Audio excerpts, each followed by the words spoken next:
आप सभी को जय मसीह की। आज परमेश्वर के वचन में आप सभी का स्वागत है। परमेश्वर पिता आज अपने वचनों के द्वारा आप सबको बहुत ऐसे आशीष को दे, वे अपने वचनों के द्वारा आप सबको बहुत ऐसे आशीष को दे। आज हम परमेश्वर के वचन से हम लोग सीखेंगे 100 गुना आशीष के बारे में। और कई बार हम सोचते हैं प्रभु आपने 100 गुना देने की प्रतिज्ञा की, आपने कहा अरे आपका हर एक वचन हाँ और आमीन के साथ है, और आपने हमसे वादा किया कि आप हमें 100 गुना आशीष को देंगे, उनके लिए आशीष को देंगे। जैसे पतरस ने पूछा था प्रभु हमने सब कुछ आपके लिए छोड़ दिया, हमें क्या मिलेगा? तब यीशु ने उनसे कहा 100 गुना, और बोलते हैं कि अनंत जीवन बोल करके, यानी कि इस पृथ्वी में दुख के साथ 100 गुना तो मिलेगा और साथ ही हमें परलोक में अनंत जीवन मिलेगा करके यीशु ने बताया। लेकिन वर्तमान समय में हम अपने जीवन में 100 गुना आशीष को नहीं देख पाते। इस वचन को आज हम लोग सीखेंगे कि क्यों हम 100 गुना आशीष को नहीं पाते, जबकि परमेश्वर के हर एक प्रतिज्ञा हाँ और आमीन के साथ है। और यीशु ने बीज बोने वाले के दृष्टांत में इसे हमें कुछ बातों को समझाया है कि अच्छी भूमि है, लेकिन कोई 30 गुना, कोई 60 गुना और कोई 100 गुना फल लेकर आ रहा है। और क्यों अच्छी भूमि है लेकिन कमी कहाँ है कि कोई 60 गुना, कोई बोलता है 30 गुना और कोई 100 गुना लेकर आ रहे। कमी कहाँ है? इस बात को परमेश्वर का वचन हमसे खुलासे को करता है। और यहाँ पर हम लोग मरकुस उसका 4 अध्याय उसका 20 में देखेंगे तो लिखा है, और जो अच्छी भूमि में बोए गए वे हैं जो वचन सुनकर ग्रहण करते और फल लाते, कोई 30 गुना, कोई 60 गुना और कोई 100 गुना। तो क्या ये ग्रहण करने के ऊपर है कि हम कैसा ग्रहण करते हैं? नहीं, ये कुछ और है जो परमेश्वर आज अपने वचन के द्वारा हमें बताना चाहता है।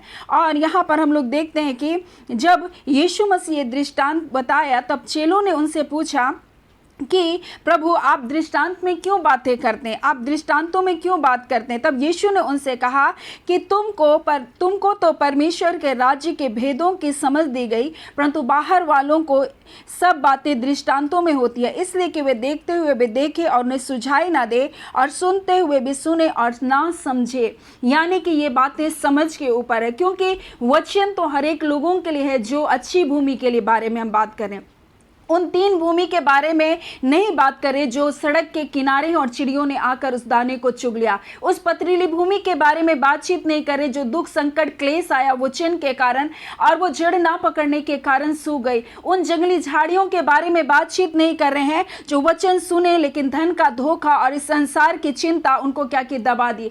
लेकिन आज हम उस अच्छी भूमि के बारे में बातचीत कर रहे हैं जो अच्छी भूमि तो है लेकिन 30 गुना फल लाई, कोई 60 गुना फल लाई और कोई 100 गुना। तो यानी 100 गुना प्रतिफल तो हर एक के लिए, लेकिन कोई कम लाता है, कोई ज्यादा लाता है। कारण यह है कि वचन तो हर एक लोग सुनते हैं लेकिन समझते नहीं हैं। और वचन जितना जिनकी समझ आता है वह उतना समझकर उसको अपने जीवन में स्वीकार करते हैं और उसके अनुसार अगर वो चलते हैं तो फल लाते हैं। और यही बात हमको मत्ती उसका हम लोग अगर देखेंगे तो हमें मिलता है 13 अध्याय उसका 23 में। और जो अच्छी भूमि में बोया गया वह यह है जो वचन सुनकर समझता है। यानी कि पहले वचन को सुनकर समझता है, यानी हर एक लोग वचन को सुनते तो हैं लेकिन अच्छी भूमि भी है लेकिन वो समझ कम रहे इसलिए कम फल ला रहे हैं। यानी कि वचन तो हमसे बहुत सारी आशीषों के बारे में बता रहा है लेकिन हम समझ कम है, इसीलिए हम क्या कर रहे हैं, उसको उतना ही स्वीकार करें जितना हम समझ रहे हैं।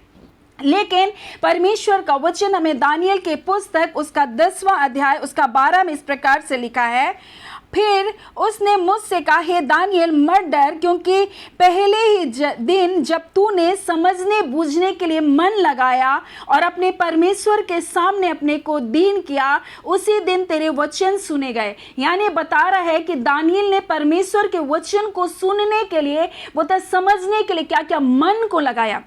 यानी कि हम वचन सुनते तो हैं लेकिन समझने के लिए हम मन नहीं लगाते। यानी कि हम जितना समझे उसको हम ग्रहण कर लिए और उसके अनुसार जब हम कार्य कर रहे तो हमको उतना ही फल मिलेगा। लेकिन दानियल के बारे में लिखा, इसने क्या क्या समझने के लिए, बोलते जिस दिन तूने वचन को क्या क्या समझने के लिए, बूझने के लिए मन को लगाया और अपने परमेश्वर के सामने अपने आप को दीन किया, उसी दिन तेरे वचन क्या किए गए, सुने गए। बुरा यानी कि इसने सुनने के लिए मन को लगाया और मन लगाने के साथ अपने आप को परमेश्वर के सामने नम्र किया।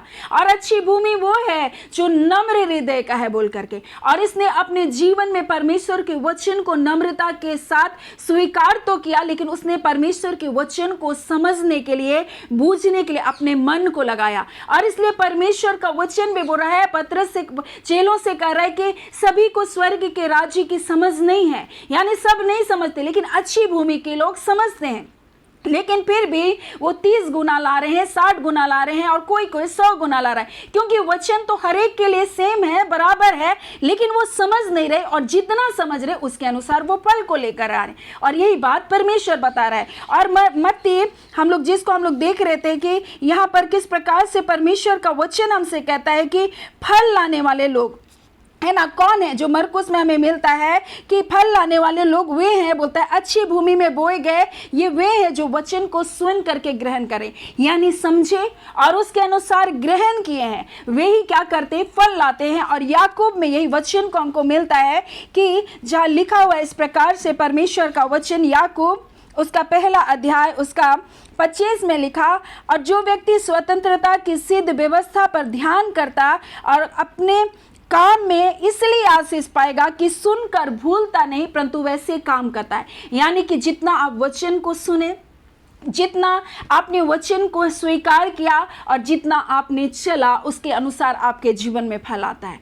यानी कि आप जैसे समझ रहे हैं और जैसे स्वीकार कर रहे हैं और जैसे उसके अनुसार कार्य कर रहे हैं, वैसे आपके जीवन में फल आता है। आप उपजाऊ भूमि है, फिर भी अगर आपके जीवन में फसल कम है तो आपको वचन को समझने के लिए, उसको बूझने के लिए अपने आप को क्या करना है, वचन पर अपने मन को लगाना है और अपने आप को नम्र करना है। और जितना आप नम्र करेंगे, दानियल के बारे में लिखा, उसी घड़ी परमेश्वर बोलता है कि तुम्हारे क्या है, वचन सुने गए। बोल रहा है जब तूने प्रार्थना की, तेरी प्रार्थना की क्या की गई, सुनी गई, बोलता है।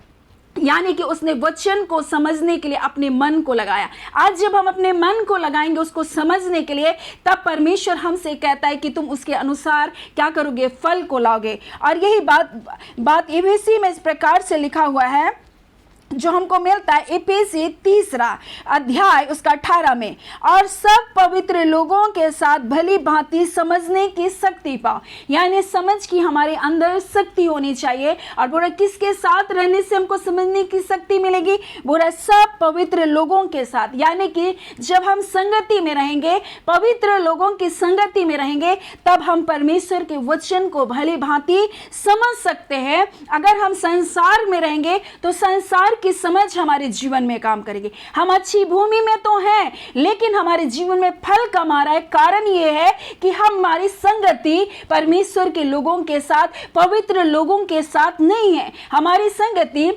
संसारिक लोगों के साथ है, तो संसारिक समझ हमारे जीवन में क्या करती है, प्रभाव डालती है। इसलिए हम अच्छी भूमि होने के बावजूद भी हम फल कम ला रहे। इसलिए बोल रहा है सब पवित्र लोगों के साथ भली भांति समझने की शक्ति पाओ कि उसकी चौड़ाई, उसकी लंबाई, उसकी ऊंचाई, उसकी गहराई कितनी है, और मसीह के उस प्रेम को जान लो। बोल रहा है जो ज्ञान से परे है, और तुम परमेश्वर की सारी भरपूरी तक परिपूर्ण हो जाओ। और लिखा है अब जो ऐसा सामर्थ्य है हमारी विनती, हमारी समझ से कहीं अधिक काम कर सकता है, उस सामर्थ्य के अनुसार जो हम में कार्य करता है। अब यहाँ लिखा है कि अब जो ऐसा सामर्थ्य, हमारी विनती, हमारी समझ, यानी कौन सी समझ, पहले वाली समझ, ये दूसरी वाली समझ, दोनों में अंतर है।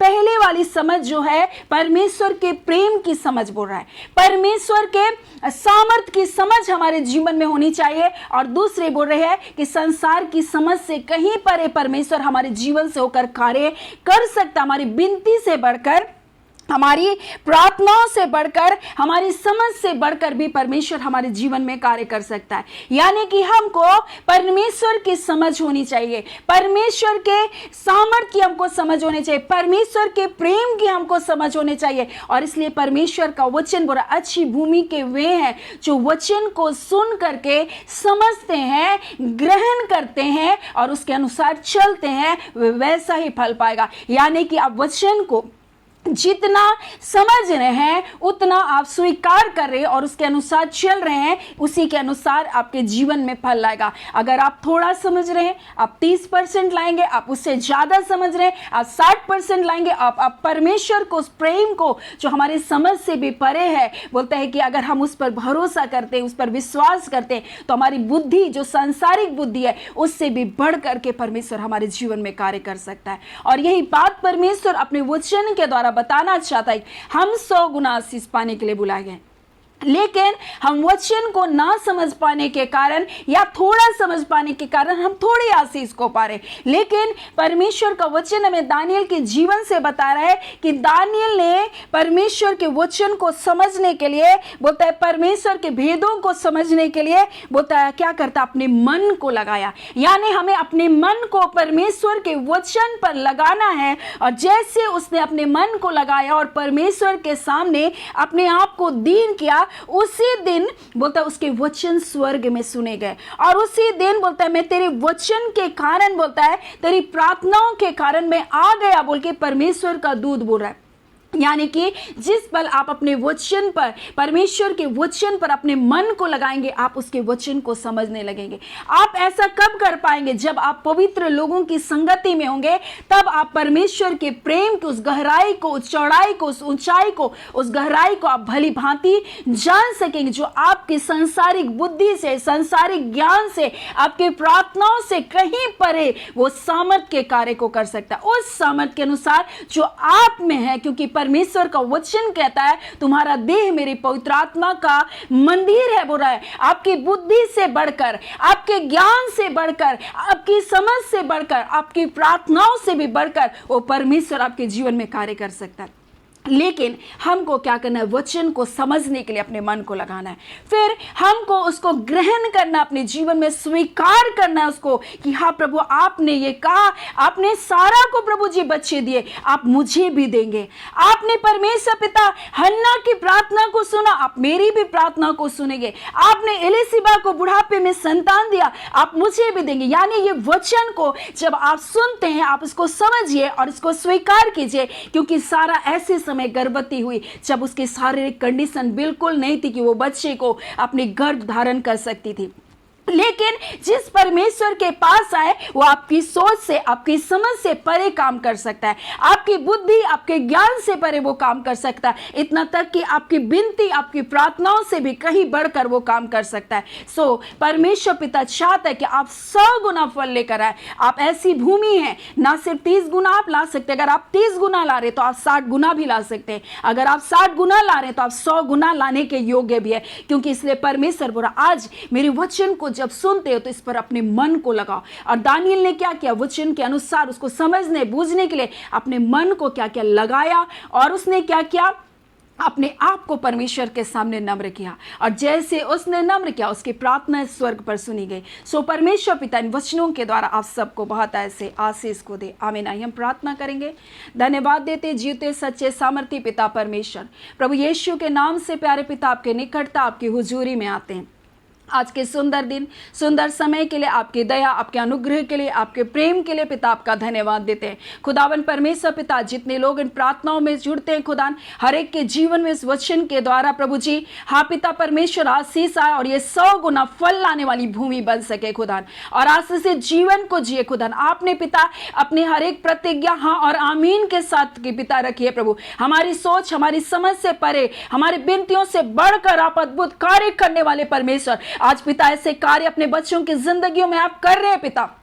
आप पिता परमेश्वर अपने बेटे, अपने बेटियों को जय दे रहे। जितने परमेश्वर अपने एग्जाम्स की तैयारी कर रहे प्रभु जी, आप उन्हें बुद्धि, ज्ञान और समझ की आत्मा को दे। जितने बेटे बेटियां परमेश्वर अपने इंटरव्यूज को दे रहे प्रभु, अपने एग्जाम्स को दे रहे प्रभु, अपने जॉब के लिए परमेश्वर पिता हाँ पिता जा रहे खुदा, हर एक को आशीष दीजिए, ब्लेस कीजिए प्रभु जी। जितने परमेश्वर पिता अपने पेपर वर्क के लिए जाने वाले, हर एक के सफलता यीशु के नाम से मिले। अधिकारियों के मनों को चलाए और जो कार्य परमेश्वर पिता कठिन है वो यीशु के नाम से सरल हो जाने पाए। खुदावन परमेश्वर जितने अपने बच्चों के लिए चिंतित है पिता, हर एक बच्चों को आशीष दीजिए खुदा। हर एक बच्चे बुद्धि ज्ञान से परिपूर्ण होकर आपके नाम की महिमा का कारण हो पाए। अगर वो बच्चे गलत रास्तों में, गलत संगति में, गलत संगति के बंधन यीशु के नाम से टूटने पाए, जितने हॉस्पिटलों में यीशु नासरी के नाम से वो चंगाई पाए। खुदावन परमेश्वर पिता, आपने कहा रोग से मेरी जान पहचानती। प्रभु आपने हर एक रोगों के नाम को जानते, चाहे वो किसी भी नाम को लेकर आए, परंतु यीशु मसीह हर एक रोगों के नाम आप जानते। खुदा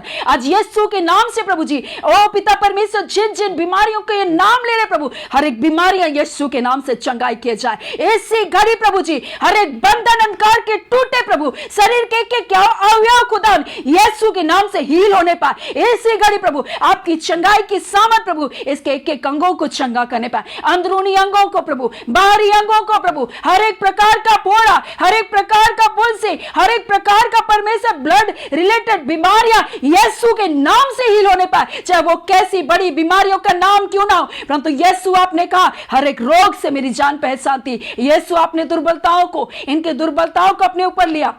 आपने कहा मेरे कोड़े खाने से तुम चंगे हो गए।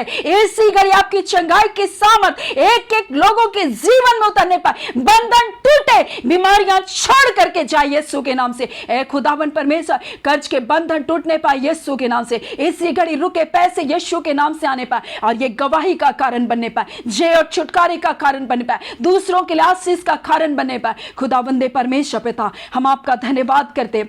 आपने अपने लोगों को छुटकारे को दिया, अपने लोगों को जय को दिया, अपनी शांति को दिया, अपने आनंद को दिया। हाँ खुदा, टूटे परिवारों को जोड़ा आपने परमेश्वर पिता, निराश मन को अपनी शांति से भर दिया। प्रभु आपका धन्यवाद, जय छुटकारा देने के लिए आपका धन्यवाद। सारी आदर महिमा केवल और केवल आपको देते, प्रार्थना हम यीशु के नाम से मांगते, दया सुने अनुग्रह से ग्रहण कर लीजिएगा।